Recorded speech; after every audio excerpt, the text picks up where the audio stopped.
Now, we also heard, did he send his wife and his children out of the country a few days before this? Well, it's a good question. We don't know whether he sent them out of town or whether she left of her own volition, but we believe it was back in June when the wife left for Pakistan, where she's from, and took their kid with them, and she tried to get back into the country after the bombings, but she had been placed on a no-fly list. So authorities caught up with her in Dubai, where she voluntarily gave a statement to the FBI. Now, we're also hearing, Aaron Katursky, that did the father call the FBI a couple of years ago saying, hey, my son should be watched? He said he did. The FBI has it a bit different. They say that Ahmed Rahami came to their attention in 2014 after a neighbor overheard an argument in the family home. Rahami had been accused of stabbing his brother in the leg shortly after he returned from an overseas trip to Afghanistan and Pakistan. His father, the neighbor said, was overheard calling his son a terrorist. The neighbor became concerned, went to the FBI. The FBI opened an assessment on Ahmed Rahami, never interviewed him, but did interview the father. And the father, during that interview, we're told, recanted all of the incendiary stuff he said about his son. And so the FBI ended up closing its case, finding no evidence that Rahami was linked to terrorism. Now, that was 2 years ago.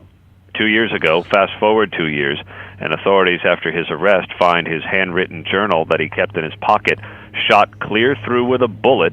The pages were bloodied, but authorities were able to make out references to Anwar al-Awlaki, the late al-Qaeda cleric who was killed in an American airstrike, Osama bin Laden, and Nidal Hassan, the Fort Hood gunman. Now, with all of that, it's one thing to praise these people. It's another thing to be connected to them. There's no connection to any of these groups, right? Not that authorities have found, but images started circulating late yesterday online, posted by the media arm of a known terror group, showing a picture purportedly of Ahmed Rahami with his brother somewhere in Pakistan, with under a terror banner and guns and the whole bit.